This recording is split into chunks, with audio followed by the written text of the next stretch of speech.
Bonsoir, je suis heureux de vous parler sur l'Ukraine, avant tout en relation avec la Suisse.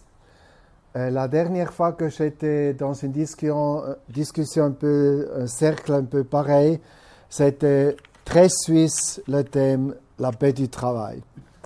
Une histoire différente de la paix du travail. Et mon exposé, il y a 4 chapitres. D'abord, à qui et à quoi incombe la responsabilité pour la guerre de Poutine contre l'Ukraine. Quel rôle la Suisse a-t-elle joué dans l'armement de Poutine et joue-t-elle dans son alimentation au jour le jour? Zug, bastion aussi de l'antipoutinisme politique. Et quelles leçons tirer pour la Suisse? Que doit-elle faire? Que doit-elle s'abstenir de faire? Le premier chapitre ne figure pas dans l'annonce de la soirée, mais diverses discussions et publications m'incitent à clarifier à ce sujet les raisons de cette guerre et en tant qu'historien. La guerre de Poutine ou pourquoi le chauvinisme grand russe s'acharne particulièrement contre l'Ukraine. Lorsque j'ai lu la première fois le discours de haine de Poutine du 21 février contre l'Ukraine, mon oreille intérieure a entendu un franquiste espagnol s'en prendre à la Catalogne. Celui-ci, Poutine, appelle l'Ukraine de Vladimir Lénine, les franquistes l'appellent los rojos republicanos. Lorsque celui-ci postule que l'Ukraine fait partie intégrante de notre propre histoire, de notre culture et de notre espace spirituel, celui-là crie « España una grande libre ». Tous deux, Poutine et le franquiste, considèrent leur patrie comme des êtres supérieurs et éternels. La séparation est par conséquent un crime. Alors que le grand russe rapproche à l'Ukraine de pratiquer la dérussification, le grand espagnol reproche à la Catalogne de marginaliser l'espagnol. En tant que nationalistes linguistiques, tous deux considèrent l'ukrainien et le catalan comme des simples dialectes. L'un prêche une véritable décommunisation, Poutine, l'autre l'anticommunisme. Poutine, comme le franquiste, souffre de la douleur fantôme d'un ancien empire. L'un pense pouvoir l'apaiser avec le retour forcé de l'Ukraine, l'autre avec le maintien forcé de la Catalogne. Je fais cette analogie aussi par une observation que j'ai faite. J'ai écrit ma dissertation il y a beaucoup d'années sur la résistance basque contre la dictature de Franco. Et il y a une chose en Espagne, et ça se répète dans le grand chauvinisme russe, ou dans le chauvinisme grand russe, les Basques étaient beaucoup plus durs contre Madrid que les Catalans. Mais Madrid aime les Catalans beaucoup plus que les Basques. Les Tchétchènes étaient beaucoup plus durs contre le Moscou. Mais Moscou aime beaucoup plus les Ukrainiens que les Tchétchènes. Ça, c'est l'analogie. Lors de ma deuxième lecture, j'ai lu le discours de Poutine dans une perspective ukrainienne. Comme dans la plupart des pays européens, le mouvement national est né au milieu du XIXe siècle. Typiquement pour l'Europe de l'Est, les poètes jouaient un rôle clé. En Ukraine, il s'appelait Taras Shevchenko, qui avait encore grandi en tant que serf. Le grand modèle de Poutine, le tsar Alexandre III, a renforcé la politique de russification, notamment l'interdiction de l'ukrainien comme langue écrite, décrétée par son père en 1876. Dans le contexte de la révolution de 1905, le nationalisme ukrainien est devenu un mouvement de masse, d'ailleurs pratiquement en même temps que le nationalisme basque. Ça veut dire que la conscience nationale ukrainienne n'est pas retardaire. Parallèlement à la partie russe de l'Ukraine, un mouvement national ukrainien s'est développé à la fin du XIXe siècle en Galice autrichienne. Après la Première Guerre mondiale, la Révolution et la guerre civile, l'Ukraine était divisée en 4 États. L'Ukraine soviétique, l'une des républiques fondatrices de l'URSS, l'Ukraine occidentale polonaise, l'Ukraine des Carpates en Tchécoslovaquie et la Bucovine du Nord en Roumanie. Pour Lénine, attaqué par Poutine dans ce discours, l'Ukraine était dans les faits un rempart contre le grand chauvinisme russe qu'il détestait.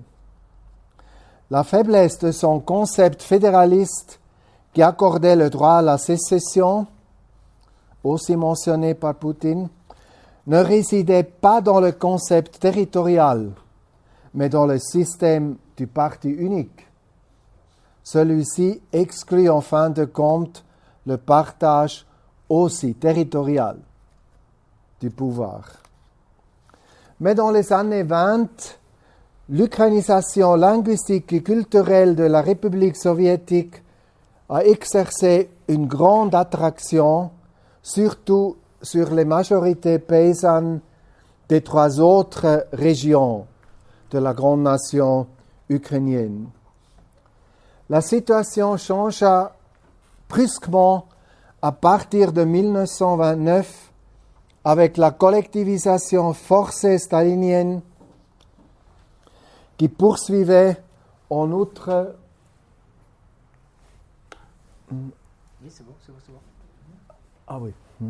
qui poursuivait en outre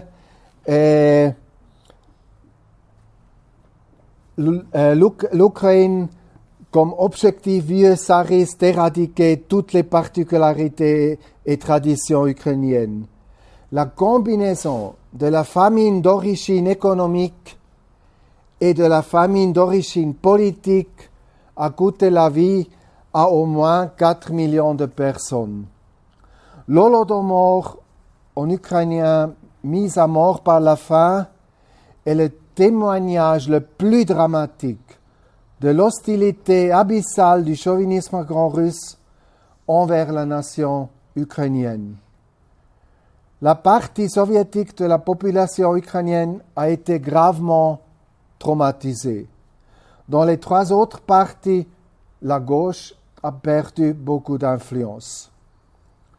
Plus tard, pendant la Seconde Guerre mondiale, la République soviétique d'Ukraine a eu à déplorer le plus grand nombre de victimes de toutes les républiques soviétiques après la Biélorusse.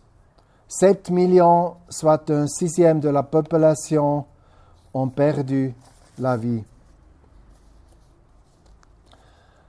Dans l'Union soviétique post-stalinienne, on remarque à nouveau que l'opposition ukrainienne a été particulièrement persécutée. Ivan Tsiouba, auteur de L'internationalisme ou russification, écrit et distribué clandestinement à partir de 1966, a été condamné pour cela à 5 ans de prison. Ce livre, il est réparti en deux, c'est le premier livre que j'ai lu sur l'Ukraine. Je l'ai acheté en 1975 et dans une des premières manifestations à Berne en mars, et parce que nous avons des réfugiés ukrainiens dans notre maison, je suis allé aussi aux manifestations organisées par l'association ukrainienne. Je suis allé avec ce livre et quelqu'un m'a dit « Ivan Tsiouba a mouru 2 jours avant l'invasion à l'âge de 91 ans. » Et au cours de toute sa vie, Tsiouba était resté un dissident actif. Il a été le premier ministre de culture de l'Ukraine indépendante de 92 à 94. L'arrivée de Poutine au pouvoir en 90-2000 avait ouvert la voie vers la catastrophe actuelle. L'hybris occidental des années 0, des années 2000, et avec les interventions en Afghanistan, en Irak et autres, lui a facilité le maintien au pouvoir. C'est ainsi qu'il a inscrit la guerre de Tchétchénie dans le War on Terror à partir de 9/11.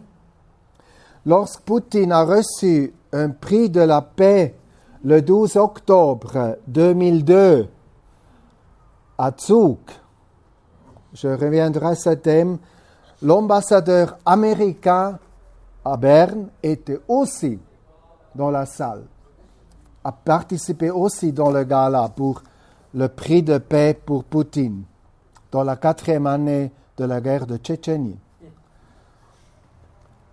L'assassinat de plus de 20 000 personnes par l'aviation de Poutine au-dessus de la Syrie n'a pas suscité beaucoup de critiques en Occident, car les victimes étaient taxées de terroristes islamistes, aussi les 3 000 bébés. Le fait que l'OTAN ait facilité la tâche de Poutine ne change rien au fait que ce dernier est le seul responsable de la guerre en Ukraine. La responsabilité de l'OTAN réside dans le fait qu'elle a favorisé l'association des forces comme la force de Poutine dans les années 90. Mais si on cherche les raisons de la politique de guerre de Poutine actuelle, en dehors du Kremlin, on oublie, on sous-estime le caractère du chauvinisme grand russe qui déteste tout particulièrement l'Ukraine. Je viens au second chapitre, le réarmement et fourniture d'armes pour Poutine à partir de la Suisse. Un thème très important, peu discuté. Une idéologie agressive ne suffit pas pour faire la guerre. Il faut pour cela une armée. Et celle-ci coûte de l'argent. Pendant toutes ces années, la Suisse a aidé Poutine à remplir son trésor de guerre et à développer des armes. Et maintenant, elle l'aide à alimenter la guerre. Il est difficile de calculer combien d'argent a été versé par la Suisse dans ce trésor de guerre pendant toutes ces années. Il s'agit de milliards et de milliards. Selon l'ambassade suisse à Moscou, 80% du commerce russe de matières premières passait par la Suisse, surtout par Genève, Zug et Lugano. C'est peut-être un peu exagéré, Publicae arrive à 60% pour le pétrole brut et les produits bruts. Les chiffres suivants montrent à quel point ça a été et reste important pour le budget d'État russe et donc pour la guerre. Le gaz et le pétrole ont rapporté à la Russie 200 milliards de dollars par an. En 2021, le budget de l'État russe dépendait à 36% de ses exportations, avant tout gaz et pétrole. Depuis l'annexion de la Crimée en 2014, le groupe public Rosneft, directement contrôlé par Poutine, fournit officiellement le ministère russe de la Défense. Avec la hausse des prix de l'année dernière, ses revenus ont bondi de 46% pour atteindre à 121 milliards de dollars, représentant ainsi le double du budget militaire officiel. Rosneft, qui est très lié à Genève mais aussi à Zug, Rosneft a été sauvé en 2013 par la société genevoise Trafigura et en 2016 par la société suédoise Glencore. Le patron de Glencore, Ivan Glasenberg, a reçu pour cela en 2017 le prix de l'amitié de la Fédération de Russie des mains de Poutine. Ça, c'était avant le prix. Ça, c'était quand on a fait le deal. Les deux grandes banques suisses, Crédit Suisse et UBS, ont prêté ensemble entre 2016 et 2021 environ 30 milliards de dollars à des entreprises pétrolières et gazières russes. La banque chinoise BNP Paribas a versé près de 50 milliards de dollars. À cela s'ajoutent tous les oligarques dont les avoirs dans les banques suisses s'élèvent entre 150 et 200 milliards. Sur cette somme colossale, moins de 10 milliards sont gelés jusqu'à ce moment. Le géant suédois Glencore, qui est la tradition, la continuité de Maastricht, c'est seulement un changement de nom, Glencore, de Maastricht, a toujours été fort à l'Est. Willy Strothote, numéro 2 de Rich et fondateur, en guillemets, de Glencore, avait pour surnom Eastman, l'homme de l'Est. Il y a aussi les entreprises oligarques classiques comme Nornickel de Vladimir Potanin ou le fabricant d'engrais Eurochem d'Andrei Melnichenko. 17 des 32 oligarques publiés par Publicae ont des liaisons suédoises. Donc beaucoup de fois liaisons suédoises et genevoises. Puis, il y a une spécialité suédoise des entreprises gazières particulièrement proches de Poutine, comme Gazprom, Nord Stream ou des banques comme Spare Trading. Presque tous les groupes cités contribuent toujours à alimenter la guerre contre l'Ukraine. Selon Publicae et Greenpeace, 326 pétroliers ont quitté les ports russes entre le 24 février et le 31 mars. Ce faisant, les maisons de commerce suisses remplissent leur rôle bien rodé de logisticiens. J'estime qu'au moins 50 millions d'euros partent chaque jour de Suisse pour la guerre de Poutine. Ces livraisons d'argent sont la véritable question en Suisse. Ce qui est moins connu, c'est l'aide de la Suisse au développement d'armes. Voici un exemple dans lequel Karin Keller-Sutter, alors conseillère aux États radicaux et aujourd'hui conseillère fédérale, a joué un rôle particulièrement néfaste. Oui, tu peux... Pas encore. Hein?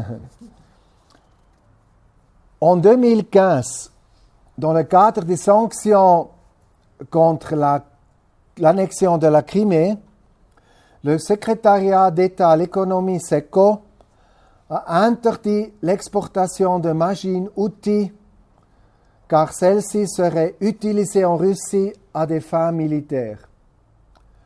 Un gigantesque lobbying essentiellement radical a été mis en place contre cette décision.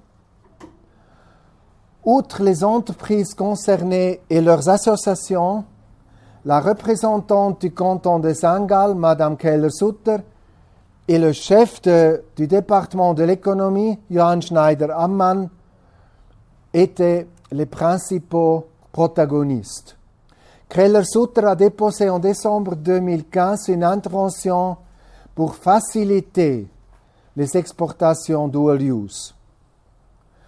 Plus tard, après le Conseil fédéral a fait ce que ces cercles voulaient, a expliqué la libéralisation avec les suivants mots. Lors de l'évaluation des demandes d'exportation vers la Russie, il ne doit y avoir aucun critère d'examen à caractère idéologique. Par la suite, le SECO, désavoué par le gouvernement fédéral, a autorisé pratiquement tous les biens à double usage vers la Russie. Entre début 2016 et fin 2021, il y en a eu 1300 permis et entre eux 120 machines spéciales pour la fabrication de moteurs d'avions civils et militaires, dual use. Le SECO et les radicaux savaient quelles étaient les priorités entre civils et militaires de Poutine, au moins depuis la guerre en Syrie et les menaces contre l'Ukraine. Je viens au troisième chapitre. L'antipoutinisme politique avant le 24 février à Zug. Zug est comme Genève la plus grande bastion du poutinisme économique. Mais Zug restait la seule bastion de l'antipoutinisme politique. Ça, c'est une question. Je ne vais pas commenter. En 2000, nous avons organisé des veillées contre la guerre en Tchétchénie. En octobre 2002, nous avons mené une campagne de boycott contre la remise du prix de la paix à Vladimir Poutine. Ce prix, décerné par une entreprise nucléaire douteuse, il s'appelait Disarmed Forum, mais c'était une chose douteuse, lui a été remis par Mikhail Gorbatchev au casino de Zug, devant 500 invités. Le gouvernement suédois, qui était aussi invité, était alors présidé par un landamann alternatif de notre parti, par hasard cette année. Et lui, avant la réunion du gouvernement, il a dit publiquement « Je ne vais pas parce que j'ai participé à des manifestations contre la guerre de Tchétchénie. » Après les autres, la décision était faite après cette explication. Mais le fait que le gouvernement avait boycotté signifie la fin de ce prix. C'était pensé comme un commencement, la cloche de Zug, ils appelaient.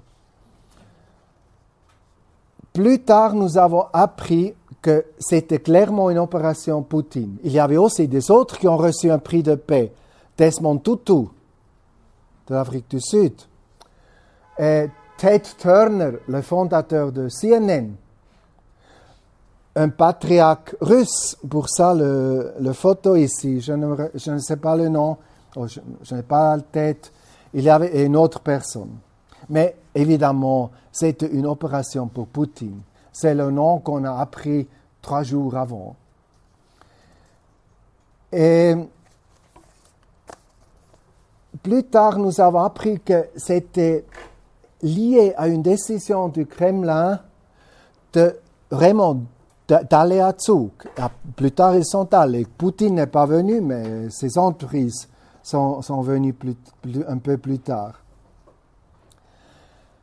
Juste après cette histoire du prix de paix pour Poutine est éclaté dans la mer, dans l'Atlantique, proche d'un lieu qui a un nom intéressant, Finisterre, et éclaté un tank de oil, de pétrole, avec un autre nom intéressant, Prestige.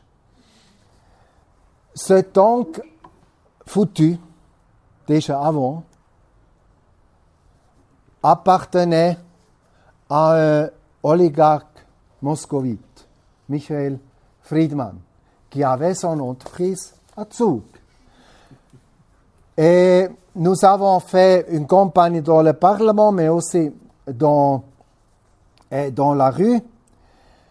La NZZ, Neue Zürcher Zeitung, a publié un article sur le débat dans le Parlement avec le titre, dans le NZZ, « Pas d'argent pour les victimes de la marée noire ».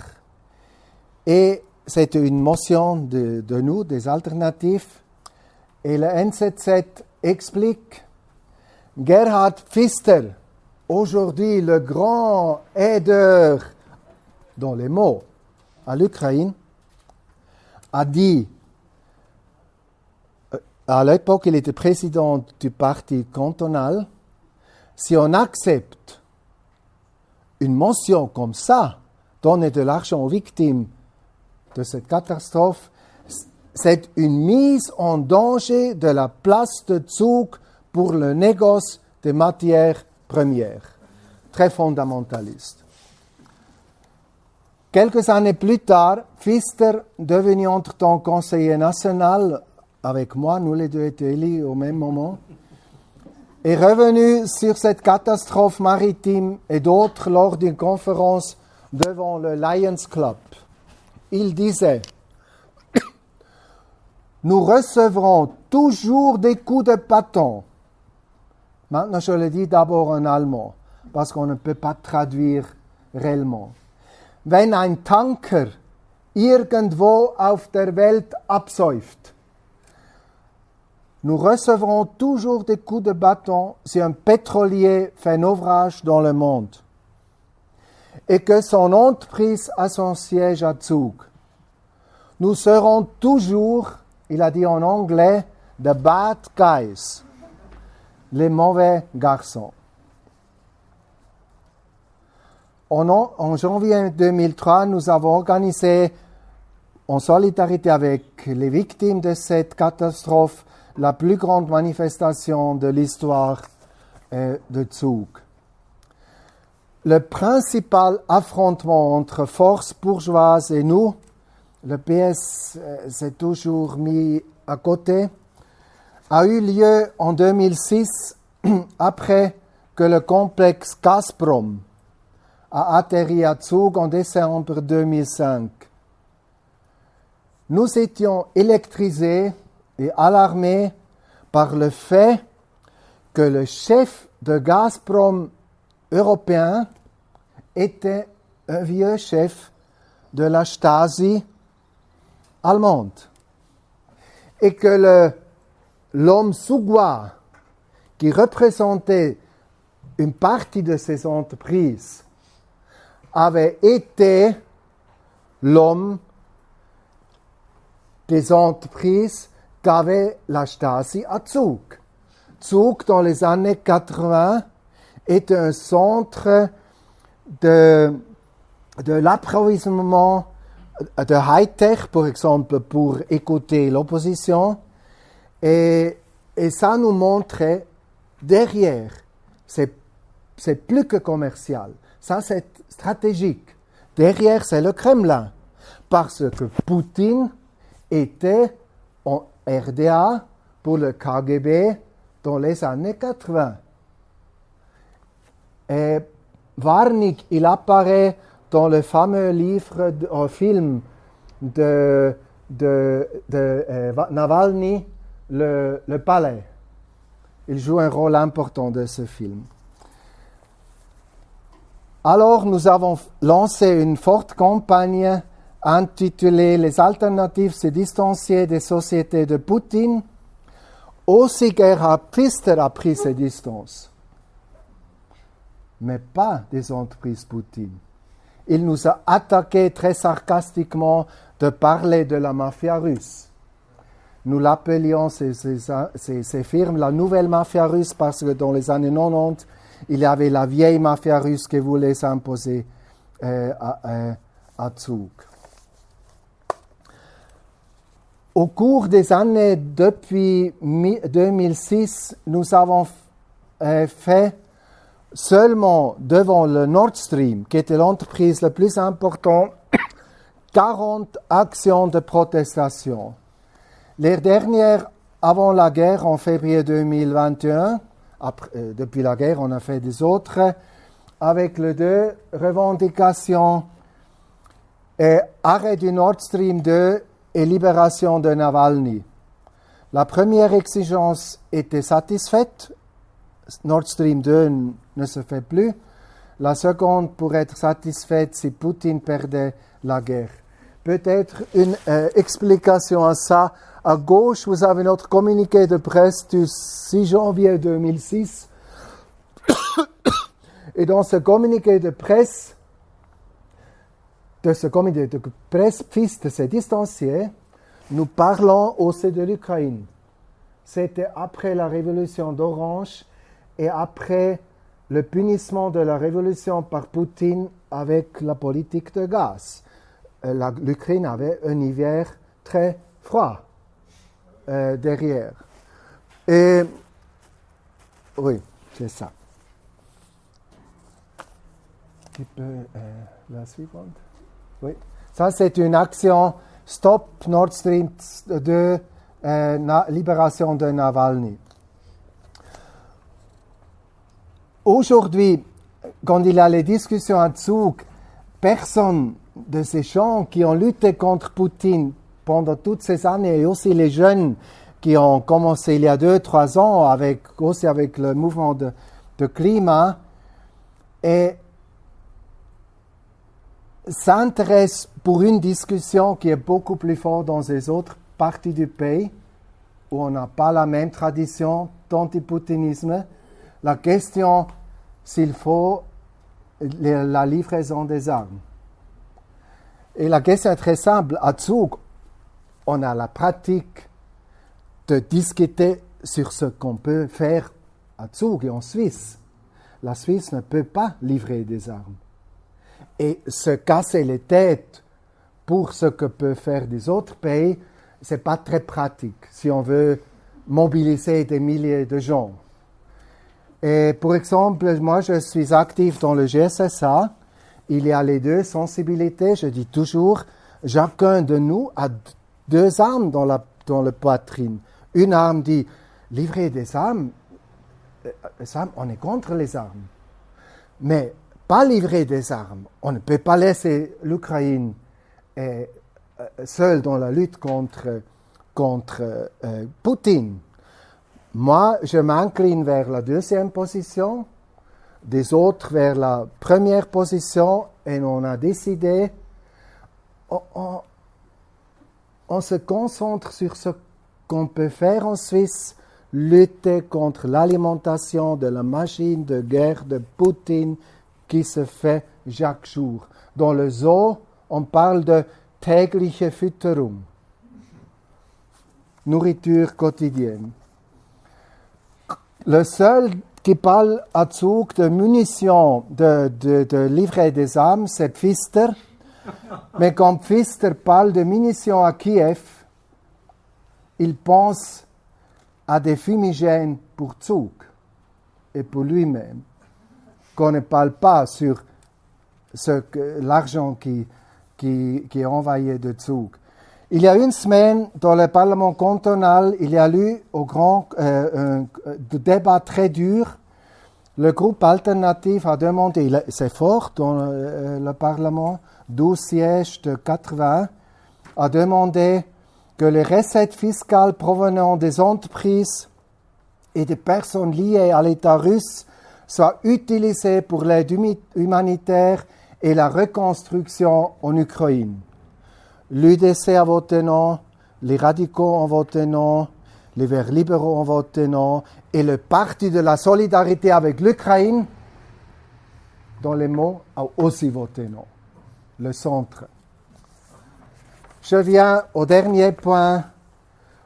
Au lieu d'un réarmement de la Suisse et d'un rapprochement avec l'OTAN, changement du modèle d'affaires, renoncement à une politique fiscale basse. Les cercles qui avaient soutenu le réarmement de Poutine utilisent désormais les conséquences de ce réarmement pour réarmer la Suisse, qui n'aide rien à l'Ukraine. Pour y parvenir, il s'appuie sur des craintes de la population qui sont compréhensibles d'un point de vue psychologique. Elles sont en revanche infondées d'un point de vue factuel et militaire. L'armée russe se révèle incroyablement barbare, mais aussi beaucoup plus faible qu'on avait pensé.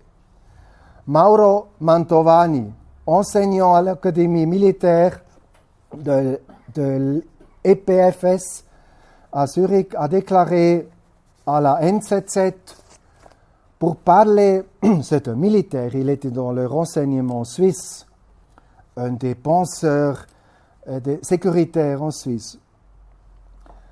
Pour parler de manière imagée, je considère que le risque de voir les Russes un jour défilant sur le lac de Constance ou sur le Rhin est aujourd'hui moins grand que jamais. Je dirais depuis Suvorov. Il y a encore une autre raison de lutter contre le réarmement. Oui au réarmement signifie non à la protection du climat. Financer les deux est impossible. Les plans de réarmement sont étroitement liés à l'intégration partielle dans l'OTAN. Le fer de lance idéologique de cette dernière est le think tank néolibéral Avenir Suisse, qui est manifestement hégémonique au sein des radicaux. La stratégie vers l'OTAN, qui s'est déjà traduite par la décision d'acheter le F-35 de Lockheed Martin, n'est toutefois pas sans risque pour la droite.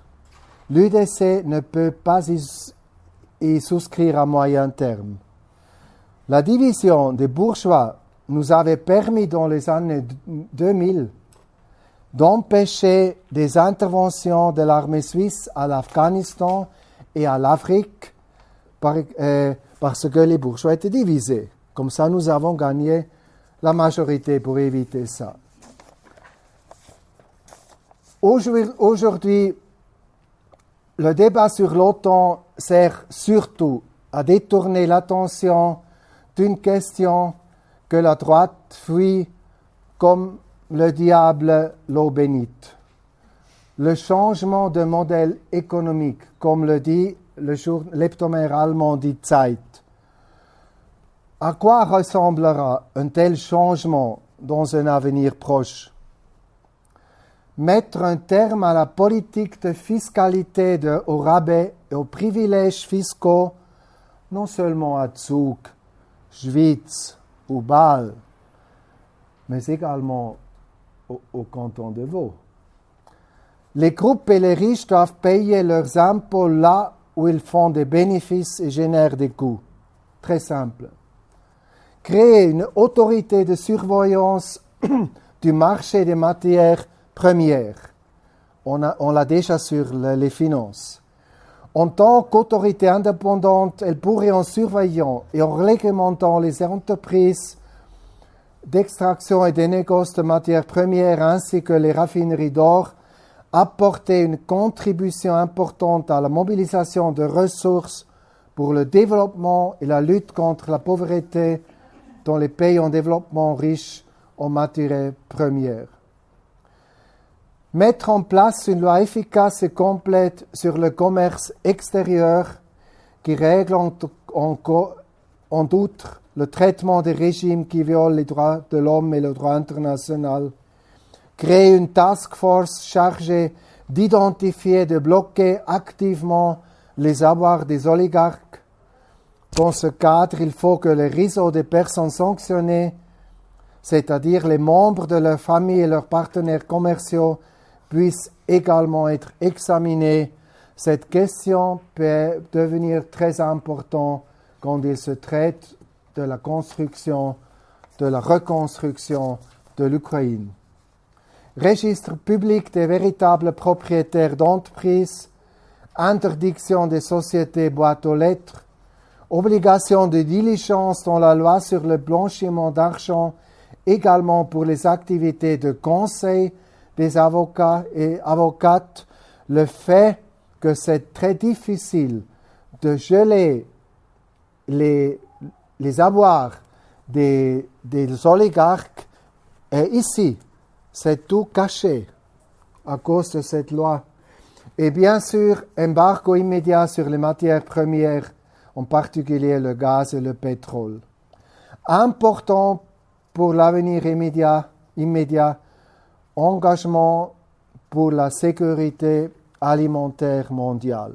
Ça, c'est un grand problème devant nous. Pour conclure, encore 3 remarques. D'abord, la neutralité est compatible avec l'ONU, neutralité dans un sens pas nationaliste mais universaliste, car l'ONU est universelle. Pour ça, moi et le GSSA est en faveur de la participation de la Suisse au Conseil de sécurité de l'ONU. La neutralité n'est pas compatible avec l'OTAN parce que l'OTAN est, avec une expression de l'histoire suisse, n'est pas un Bund, mais un Sonderbund. Une alliance spéciale du riche nord-ouest de la planète. Deuxième, la politique de paix est compatible avec la politique climatique. Ça, c'est qu'une nouvelle génération est en train d'apprendre maintenant avec cette guerre. L'embargo sur les matières premières est une opportunité pour sortir des énergies fossiles. Nous devons absolument le saisir. Il faut une synergie plus étroite et plus active du mouvement pour le climat avec le mouvement contre la guerre.